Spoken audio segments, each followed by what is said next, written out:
L'orgasme, il y a un cocktail d'hormones qui explose dans le cerveau. On a la dopamine, la sérotonine, l'ocytocine et les endorphines. Donc, ce qui fait que quand on a un orgasme, on est vraiment shooté aux bonnes hormones. Et c'est très bon pour la santé. AVS avec Philippe Robichon.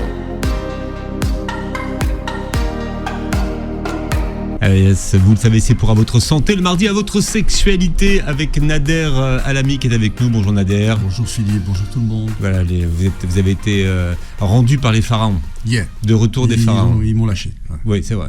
On en reparlera. Ils voulaient vous garder, mais, mais Ramsès II. Il fallait vous conserver. Oui, exactement. Pour ça. Psychosexologue et coach en bien-être, fondateur de C'est Libérez-vous, la nouvelle école de l'amour et du couple. Vous êtes venu avec Siem Shekat. Bonjour et bienvenue. Bonjour. Vous êtes thérapeute en analyse transactionnelle, thérapeute de couple et sexothérapeute. Oui. Et nous allons parler aujourd'hui de l'orgasme.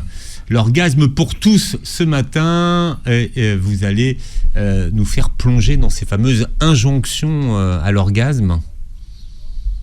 Alors ces injonctions justement. Il faudrait que pour qu'une relation soit épanouie, il faudrait quasiment un orgasme par relation sexuelle. Alors effectivement, il y a cette espèce d'injonction à l'orgasme qui pèse surtout sur les femmes. Cette fameuse injonction. Sur les hommes, c'est plus à la performance, je dirais. Et ce qu'on dit, c'est que non, ce n'est pas l'orgasme qui doit être un but, mais disons la relation intime. D'abord, on se détend, on se relaxe ensemble, le plaisir et peut-être l'orgasme peut venir ensuite. C'est la rencontre qui est importante. C'est le fait de vivre cela comme une rencontre entre deux corps, deux esprits, et peut-être que l'orgasme viendra. Mais pas d'injonction. Oui, enfin bon, ça c'est de la théorie que vous nous donnez, Nader. Dans la vraie vie, on veut quand même vérifier que la partenaire ou le partenaire a eu son orgasme. Oui, mais déjà, l'orgasme, c'est quand même diviniser la chose. Il y a des orgasmes. Les orgasmes ne se ressemblent pas, et on peut même en vivre un sans le savoir. Mais je crois que en faire le but... Et qu'est-ce qui se passe ? Et là, on est vraiment dans le quotidien. Le but de la sexualité. Attention. Mais qu'est-ce qui se passe si relation il y a et l'orgasme n'est pas atteint ? Est-ce qu'on va considérer alors qu'il y a échec dans cette relation-là ? Il est là le danger. L'orgasme, c'est pas quelque chose qu'on doit voir comme quelque chose qu'on va acheter dans un supermarché. Il n'y a pas de garantie, retour, service après-vente. Et il faut savoir que justement, plus on a cette injonction, plus on se dit je veux un orgasme, et moins on va en avoir. Parce que justement, pour peut-être pouvoir avoir un orgasme, ça se passe dans le lâcher-prise. Le lâcher-prise, on n'y pense pas et peut-être ça peut venir en fait. Bon, alors, tous les deux, comment est-ce que vous définissez ce que c'est qu'un orgasme, déjà ? D'un point de vue physiologique, un orgasme se définit par des contractions au niveau des zones génitales, donc le pénis ou le vagin, le périnée et l'anus. Ça, c'est pour la partie physiologique. Et après, bien sûr... Alors maintenant, dans la partie de ce qui se passe dans la tête. Voilà. Ouais. Pour la partie, en tant que sexologue, un orgasme, c'est défini comme le pic du plaisir. C'est une vague de chaleur qui vous submerge et il y a toujours les contractions de façon physiologique, le cœur qui palpite, qui bat, et puis c'est un plaisir intense qui va vraiment se dissiper dans tout le corps. C'est pas que sur la zone, la partie des zones génitales. Donc ça, c'est un petit peu ce qui se passe de façon dans le corps. Et Tout à fait. Et puis, vous avez une autre façon de voir cela. Et là, on retrouve beaucoup cela dans les textes anciens déjà, où finalement, c'est regardé comme une espèce de porte d'entrée vers d'autres dimensions. Donc là, on est dans le transcendant, on est dans le rapprochement au divin.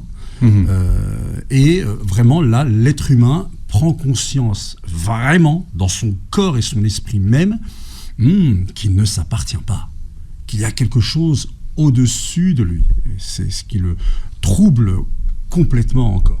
Ah, vous faites sourire Siem, Nader. Je ne sais pas dans ce que vous avez dit l'a fait sourire. C'est d'imaginer justement ces plaisirs extatiques, voilà, parce que ça peut justement être ce genre d'orgasme. Ce sont des orgasmes que l'on a sans aucune, on n'a pas besoin d'avoir une pénétration c'est en fait un orgasme mental ou un orgasme énergétique, ce que le tantra. C'est tantrique. Oui. Alors oui, tout à fait, le tantra. Alors vous en doutez peut-être. Non, mais vous savez, je suis encore plein de choses à expérimenter en dépit de mon vieil âge. Il y a un médecin qui est sexologue et expert en neurosciences qui a étudié avec des appareils qui étudient ce qui se passe dans le cerveau, une yogi, donc une professeure de yoga qui est aussi professeure de tantra, qui dit justement pouvoir avoir des orgasmes énergétiques en quelques secondes sans aucune friction sexuelle ou autre. Voilà. C'est une étude que vous pouvez retrouver. Et est-ce que vous avez expérimenté ? Oui. D'accord. Donc, et je le propose d'ailleurs aux femmes qui viennent en thérapie tout à fait individuelle et en groupe. Donc elles pourront vous le dire, ça fonctionne très très bien. Bien. Alors, est-ce que l'orgasme et la jouissance, c'est la même chose ? Est-ce qu'on parle de la même chose ?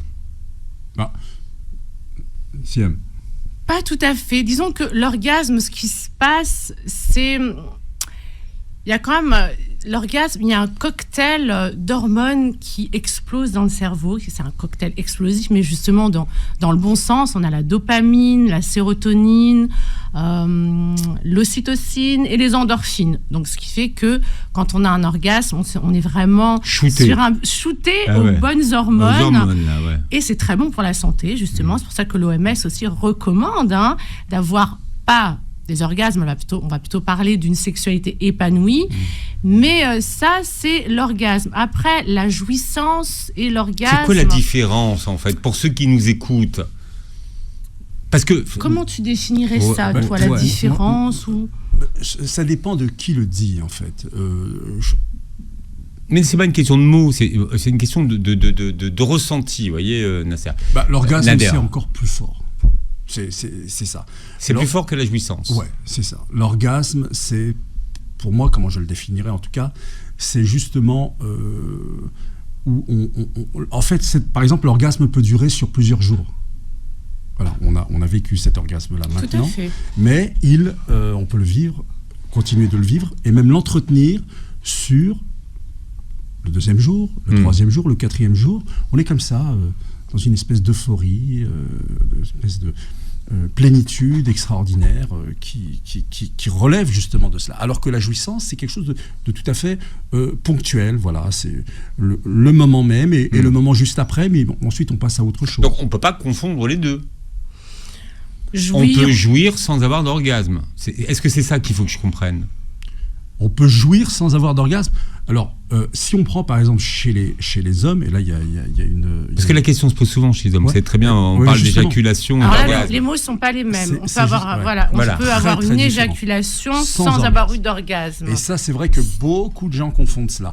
Mesdames, c'est pas parce qu'un monsieur a une éjaculation qu'il a pris du plaisir, voire même qu'il a eu un orgasme. Et à contrario, ce n'est pas parce qu'un homme n'a pas éjaculé qu'il n'a pas pris de plaisir ou qu'il n'a pas eu d'orgasme.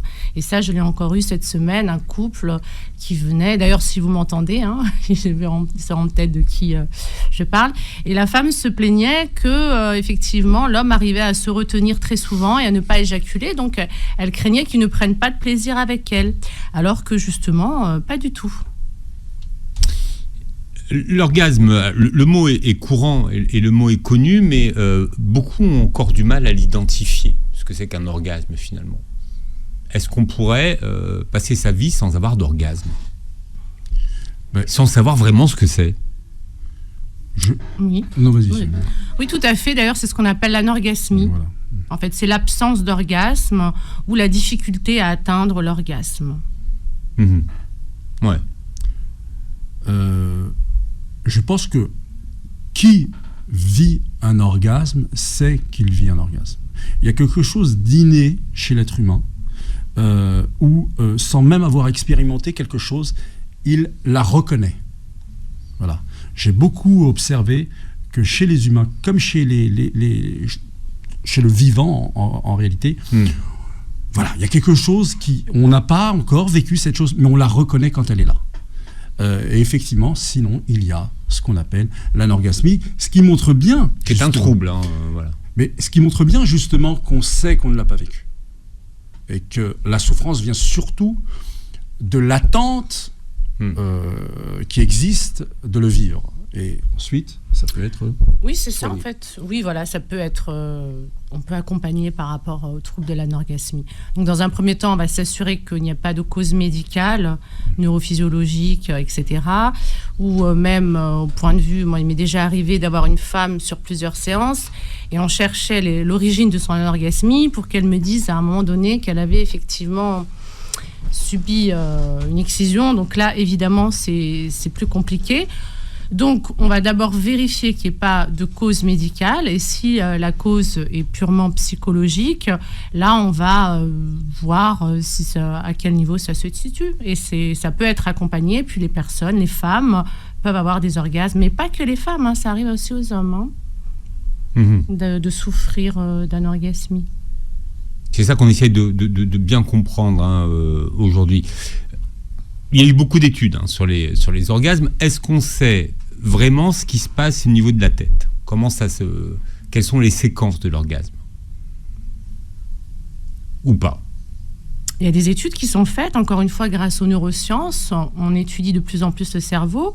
Donc, ce qui est sûr, c'est qu'il y a effectivement ces hormones que j'ai citées tout à l'heure. Donc, il y a ce cocktail d'hormones donc les hormones du bien-être, de l'attachement, du plaisir. Et c'est pour ça, comme le disait Nader, qu'on peut se sentir bien pendant plusieurs jours parce que justement, ces hormones-là vont faire qu'on se sent bien pendant plusieurs jours. Alors que si on a juste eu un rapport sexuel sans orgasme, bon, c'était plaisant sur le moment, mais on n'a pas eu ces hormones qui font qu'on se sent bien. Donc les études, oui, il y a ça. Il y a aussi la prolactine qui est l'hormone qui serait libérée lors des orgasmes. Donc on commence à savoir, oui, ce qui se passe dans le cerveau et aussi donc dans le corps. C'est les contractions, ces fameuses contractions musculaires, le cœur qui bat plus vite. Et puis, il peut y avoir des contractions même... très forte, le corps peut trembler. D'ailleurs, c'est Ambroise Paré, si je ne me trompe pas, qui parlait de la petite mort, parce qu'il avait observé, surtout des femmes, qui avaient des tremblements, que c'était vraiment quelque chose, un phénomène physique, en tout cas, qui était assez impressionnant pour lui. Donc, on l'étudie, on peut étudier, encore une fois, les phénomènes physiologiques, mais définir l'orgasme, c'est très complexe parce que chacun et chacune le vit un peu différemment et c'est comme ça va aussi dépendre de son rapport à la sensualité, à la sensorialité. Nous ne sommes pas tous égaux par rapport à ça. Après, on peut cultiver, bien sûr, on peut développer sa sensualité, on peut développer tout ça, mais certaines personnes vont avoir des orgasmes, on va dire, très très puissants, très sonores, et d'autres vont avoir un grand orgasme ou petit orgasme, entre guillemets, mais qui ne va pas faire beaucoup de bruit. Mais l'orgasme est là quand même. Voilà, l'orgasme pour tous ce matin avec mes deux invités, Siem Shekat, qui est thérapeute en analyse transactionnelle et thérapeute du couple. Et sexothérapeute, vous pratiquez également l'hypnose. L'hypnose sexuelle, oui, tout à fait, oui. Vous nous expliquerez oui, bien sûr. En quoi vous utilisez cet outil tout à l'heure. Et Nader Alami est avec nous. L'orgasme qui est encore trop souvent considéré comme la preuve d'un rapport abouti de bonne qualité. Où se place l'orgasme dans le plaisir d'une relation ? C'est le peak state, c'est la cerise sur le gâteau. C'est la cerise, voilà. La cerise sur le gâteau, qui n'est pas une obligation. Le gâteau est déjà bon en lui-même. La chantilly et la cerise, pourquoi pas ? C'est pas une obligation, c'est ça qu'il faut comprendre. Mais bien sûr, il faut le redire, c'est évidemment pas une obligation. D'ailleurs, le terme obligation, même là... Enfin, quand je dis obligation, alors je sais pas... Par rapport à ce que j'allais dire, je veux dire, même la rencontre n'est pas une obligation, mais elle est quand même souhaitable quand on est en couple. Elle est quand même... Il faut encourager quand même les gens à s'aimer et à s'aimer dans le corps à corps. Et puis l'orgasme sera le cadeau. Voilà, ce sera un don qui leur sera donc offert, cette fameuse cerise qui quand elle est là, c'est l'extase. Voilà. Mais il y a me semble-t-il, d'abord, même de manière anthropologique et naturelle, la rencontre entre l'homme et sa compagne, quand il y a un projet d'enfant, vous savez que l'enfant est préparé puisqu'il va sortir du ventre de sa mère, il aura eu déjà cette habitude de tout ce qui fait le père, qui aura, le mot m'échappe, son patrimoine génétique à lui, en tout cas tout ce qu'il peut distiller comme, c'est pas le terme, hein, mais comme microbes et autres, voilà, l'enfant sera déjà préparé et donc sera plus fort à la naissance que s'il débarque comme ça, sans qu'il y ait eu de corps à corps et de préparation, justement. Donc, le corps à corps est quand même souhaitable, est à encourager, et l'orgasme vient quand il vient. Je ne pense pas, moi, que l'être humain puisse décider, j'exige un orgasme. On est chez les fous. Le meilleur moyen de ne pas avoir d'orgasme, c'est d'en vouloir un absolument. C'est de vouloir un orgasme. C'est cette injonction à l'orgasme qui crée des troubles. Parce que justement, l'orgasme, c'est quand on est dans le lâcher-prise. On est pas dans le contrôle. Voilà, on est dans le lâcher-prise, on est submergé par une force puissante qui vient de très loin. Ça peut être voilà. Et si on est dans le contrôle, non, il faut d'abord se relaxer, se détendre. Moi, je dis, détendez-vous l'un avec l'autre, l'un dans l'autre. Et ensuite, il y a le plaisir qui arrive. Et de ce plaisir peut se construire peut-être quelque chose qui peut aboutir à un orgasme. Mais c'est dans le lâcher-prise que ça peut venir. Quand on n'y pense plus. Voilà. Et l'anorgasmie, pour en revenir à ça... Alors, l'anorgasmie, c'est le fait de ne pas avoir d'orgasme, c'est ça ? Alors, c'est-à-dire que, encore une fois, l'orgasme n'est pas forcément là à chaque rapport. Ça ne veut pas dire qu'on a une anorgasmie, mais si on a du mal à avoir des orgasmes, on va dire la plupart du temps, ou si on n'en a jamais eu, là, effectivement, on peut souffrir d'anorgasmie. Il y a deux grands troubles de l'orgasme. Il y a la dysorgasmie et l'anorgasmie, c'est ça ? Alors, on va surtout, en général, on met tout un petit peu dans l'anorgasmie. Les troubles, on va, pour pouvoir comprendre d'où le trouble vient, on va poser des questions à la personne, voir un petit peu quel est son rapport à la sexualité, qu'est-ce qu'elle pense de la sexualité, son rapport au corps. Voilà, il y a plein de choses qu'on doit explorer. Vous, en tant que thérapeute, vous recevez essentiellement des gens qui ont des troubles de l'orgasme. Ou pas ? Pas que. Mais ceux qui vont bien ne viennent pas vous voir. Oui, bien, ils peuvent aller mal pour d'autres choses. Voilà, aussi, j'ai des personnes qui viennent me voir pour améliorer leur sexualité, pour améliorer justement, pour aller vers le tantra, par exemple, pour améliorer leur pratique érotique, amoureuse et sensuelle. Et tant mieux d'ailleurs, je trouve même que c'est une bonne chose de venir quand les choses vont plutôt bien, que d'attendre que tout aille mal pour aller consulter, où là, il faut vraiment... Mais il est vrai qu'on voit souvent des personnes qui ont des troubles... lié à la sexualité, en effet. Oui, mais il y a d'autres troubles que l'anorgasmie. Mais pour revenir à l'anorgasmie, moi je me pose cette question depuis quelque temps. Est-ce que là aussi, ça relève du fait un petit peu de l'injonction à l'orgasme ? C'est-à-dire qu'une personne va se sentir, entre guillemets, malade parce qu'on lui a expliqué, parce qu'on lui a dit, tu sais, en sexualité, il faut avoir un orgasme. Ah ben dis donc, moi j'en ai jamais eu. Ah ben je dois pas aller bien, peut-être.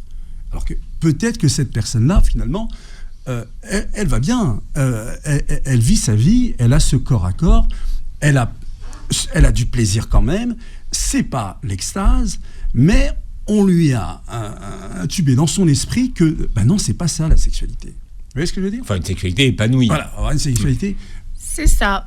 Alors, c'est pour ça que moi, je dis toujours, quand je reçois quelqu'un, vous en êtes tout au niveau du désir, donc de la libido, du plaisir et ensuite de l'orgasme. Donc, je vais d'abord... vous faites le distinguo des trois. Ah oui, bien sûr. Ouais. Bien sûr. Libido, plaisir et orgasme. Ça va pas être la même façon d'accompagner la personne. Si c'est uniquement au niveau... Si déjà on n'a pas de désir et pas de libido, avant d'arriver à l'orgasme, il faut déjà un petit peu voir ce qui se passe par rapport aux troubles du désir, en fait. Mais moi, j'accompagne déjà dans un premier temps à justement... à avoir plus de désir, de libido, s'il y a un trouble à ce niveau-là. Ensuite, on va aller vers le plaisir et peut-être vers l'orgasme. Mais déjà, désir et plaisir. On commence par le début. Et ce qui est tout à fait satisfaisant d'avoir une relation, il y a eu du plaisir, où on s'est relaxé, on a une connexion avec son partenaire ou pas forcément avec son partenaire, parce que les orgasmes, on peut les avoir aussi solo, mais en tout cas, on va dire, on s'est relaxé, on se sent bien, on a eu ces hormones-là, voilà, parce que même sans avoir d'orgasme, on a aussi les hormones qui sont sécrétées, certes pas à la même intensité, mais ça fait du bien quand même. C'est-à-dire qu'on peut avoir une vie sexuelle épanouie sans orgasme. C'est ça qu'il faut comprendre. Tout à fait. Oui. Tout à fait. Oui. Il faut le dire, il faut vraiment que les gens l'entendent, cela, je pense. C'est-à-dire que c'est pas obligatoire, l'orgasme n'est pas obligatoire pour être heureux au lit. Mais c'est terrible ce mot obligatoire. Enfin, quand je dis obligatoire, c'est... Non, mais je le répète parce qu'il est dans l'air, en fait. Tout devient soit interdit, soit obligatoire. C'est comme les hommes, la performance, l'injonction à la performance. En fait. Terrible.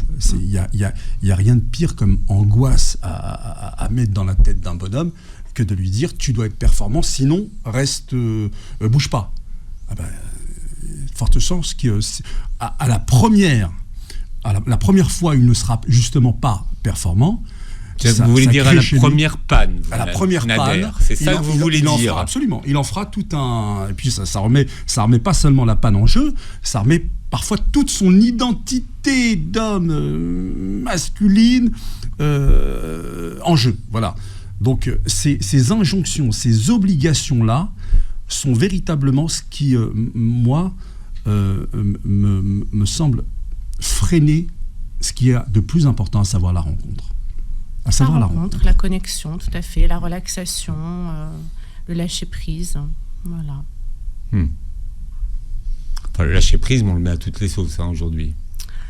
Oui, mais là, moi, c'est très simple. Ce que je dis aux personnes qui me consultent, si vous voulez avoir une sexualité épanouie, c'est là où il faut justement vous relaxer et lâcher prise totalement. Parce que si vous êtes là à penser, à contrôler comment je dois faire, qu'est-ce que je dois faire, il n'y a pas de... Non, mais c'est pas ça. Mais aujourd'hui, les gens ont des vies de plus en plus stressantes. Justement. Voilà, ils rentrent du boulot, ils sont fatigués. Il y a les enfants à faire manger. Voilà, il faut préparer les affaires pour demain. Ouais. Donc, lâcher prise, c'est pas forcément ce que vous... Il y a cette injonction lâcher prise. J'entends ce que vous voulez dire. Vous voyez ce que je veux dire. Aujourd'hui, on est dit, mais non, c'est simple. Il faut lâcher prise. Mais lâcher prise, c'est plus facile à dire qu'à faire. Oui, mais justement, en fait, quand on est dans un quotidien, effectivement, comme vous le disiez, Philippe, stressant, les enfants, il faut faire machin, faut préparer ceci, il faut préparer cela, etc., etc. Où là, on est dans le mental. On est toujours en train on est dans le mental. On est dans la séquence d'après. Donc voilà ouais. La sexualité ne doit plus être l'affaire du mental. Là, on est dans autre chose, dans d'autres dimensions. Pour moi, on est dans l'instinct. Pourtant, c'est le cerveau qui travaille. Le désir vient plutôt de l'instinct. On est excité par l'instinct même animal qui est le nôtre. Et puis l'âme. Et puis, je pense que l'orgasme est une affaire liée à l'âme. Mais le mental... Dans quel sens ? Dans le sens où justement on entre, comme je disais tout à l'heure, dans une dimension qui nous dépasse, où on est dans une espèce d'extase un petit peu qui ne peut pas, d'abord très très difficilement mesurable, bien qu'effectivement il y ait des études, il y a des débuts d'études très intéressantes et c'est tant mieux, mais ça reste quelque chose qui est encore, on est au balbutiement malgré toutes ces études-là. Je pense qu'on a encore beaucoup de choses à découvrir pour comprendre véritablement toutes les dimensions de l'orgasme.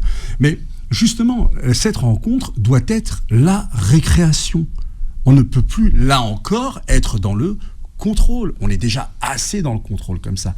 Donc, aller l'un vers l'autre, c'est ce moment récréatif. On se rencontre aussi pour s'amuser, pour redevenir bêtes, pour redevenir des gens qui ne savons plus qu'est-ce qu'il fallait faire, qu'est-ce qu'il faut faire, qu'est-ce qu'il faut préparer, qu'est-ce qu'il y a encore à faire à demain, la séquence d'après. On n'en sait plus rien, on est sous une tente et on oublie tout.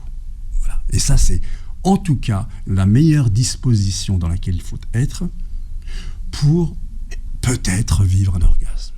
Mmh.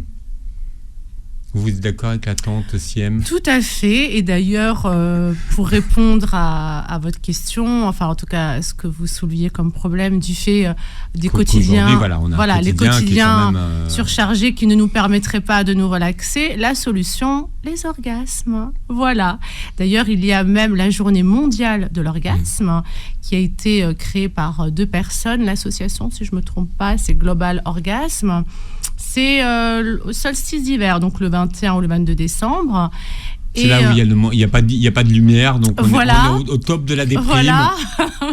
Donc, il y a aussi des journées nationales, donc vous pouvez choisir soit les deux, soit l'une ou l'autre. La journée nationale, c'est plus en été, au mois de juillet, dans certains pays. Et pourquoi je vous disais ça ? Parce que justement, l'orgasme, et l'OMS aussi recommande plus le rapport sexuel, épanoui, bien sûr. C'est là, encore une fois, n'oubliez pas les hormones qui sont sécrétées, donc on va être dans un bien-être total, et de ce bien-être-là, on va pouvoir affronter les difficultés du quotidien, donc plus d'orgasme, plus de connexion, plus de sexualité épanouie, et ça répond à ces quotidiens. Et c'est bon pour la santé. Absolument. C'est bon pour la santé. Voilà, nous parlons de l'orgasme ce matin avec mes invités Siem Shekat et Nader Alami.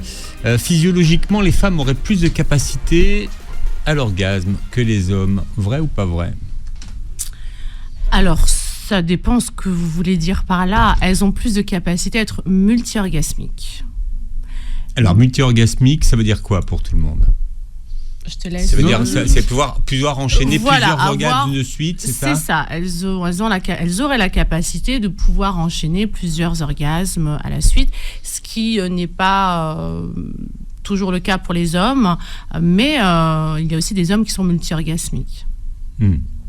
Et encore une fois, c'est pas parce que un homme a plusieurs éjaculations de suite que c'est plusieurs orgasmes. C'est ça qu'on explique. L'orgasme est quand même... Alors, encore une fois, si on en parle d'un point de vue physiologique, à partir du moment où il y a eu ces contractions, comme je le disais tout à l'heure, il y a eu orgasme d'un point de vue physiologique.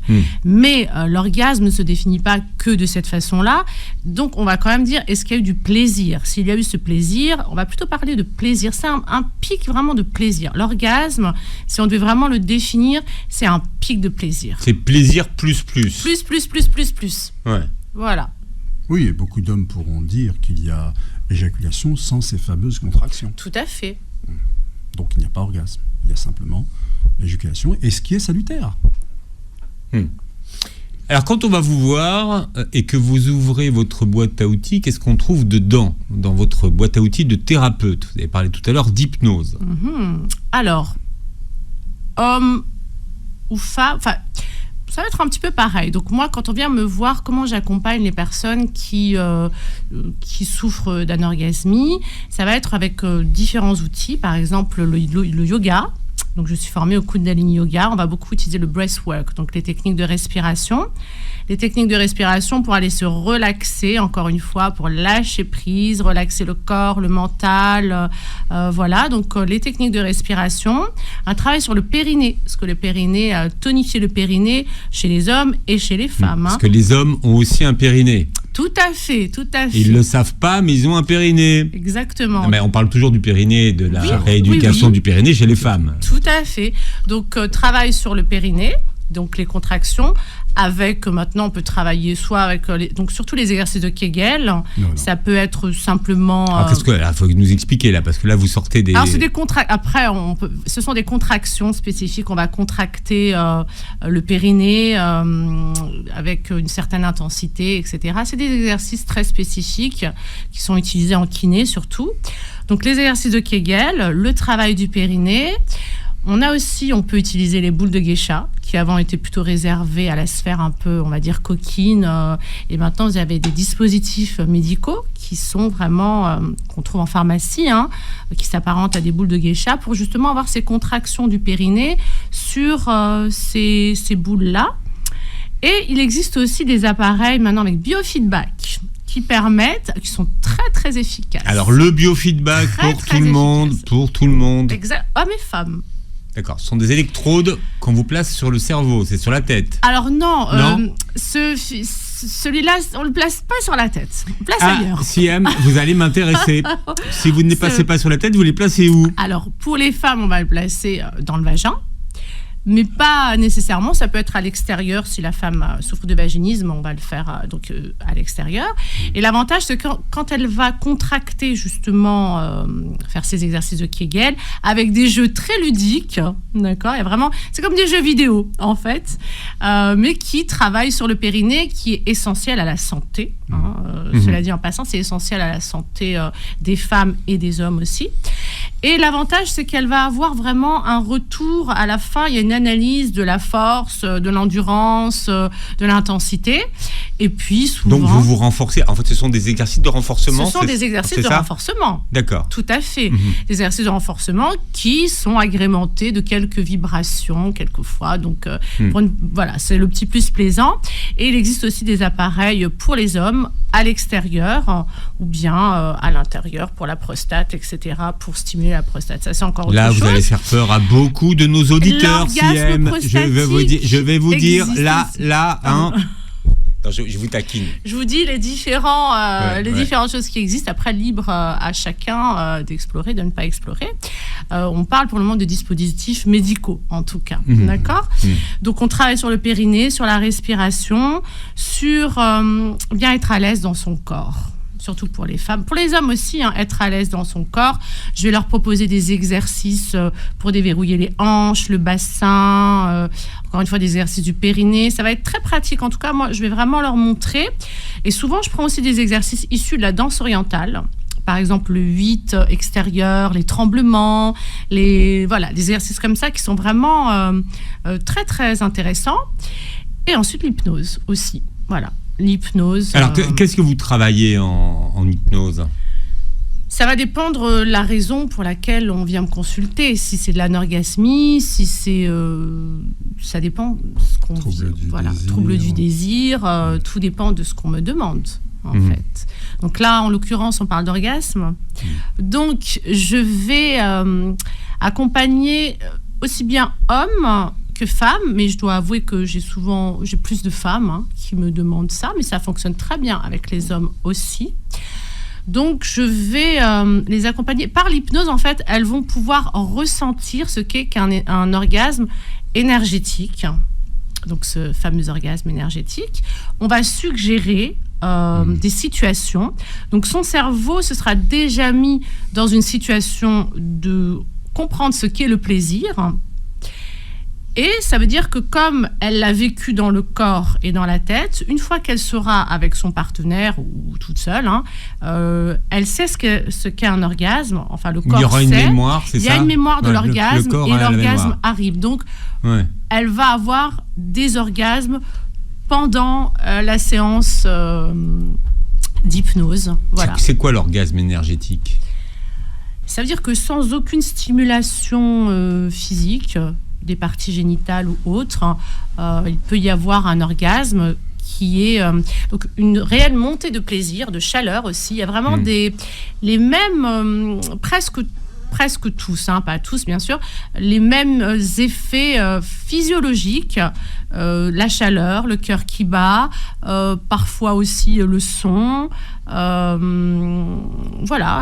fait le ressenti du plaisir et aussi la sécrétion des hormones. Les mêmes hormones sont sécrétées lors de ces orgasmes énergétiques. Ça a été vérifié encore une fois, comme je vous l'ai dit, vérifié en tout cas dans l'étude qui a été faite avec cette professeure de yoga, la prolactine aussi est sécrétée. Donc on se sent tout aussi bien même pendant plusieurs jours, que si on avait eu un rapport sexuel avec orgasme. On peut avoir un orgasme sous hypnose. Et c'est une technique qui est encore confidentielle en France, je dirais, mais qui est très répandue chez nos amis anglo-saxons. Il faut combien de séances à peu près pour expliquer comment ça fonctionne au niveau de la prise en charge ? Au niveau de l'hypnose orgasmique, Est-ce que ça marche au bout d'une séance ou alors il faut répéter l'opération ? Ça dépend il y a vraiment plusieurs facteurs.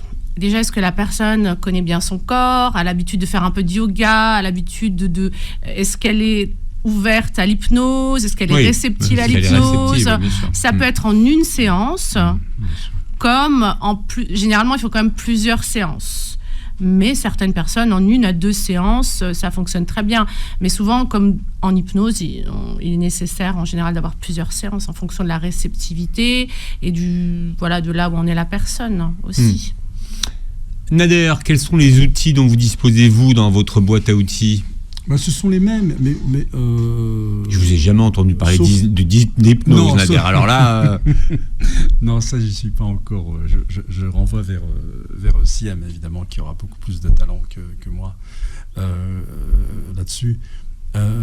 Mais vous savez, tout cela est aussi le fait, me semble-t-il, de la manière dont nous vivons. Nous avons dans nos sociétés une façon de vivre qui est beaucoup trop sédentarisé.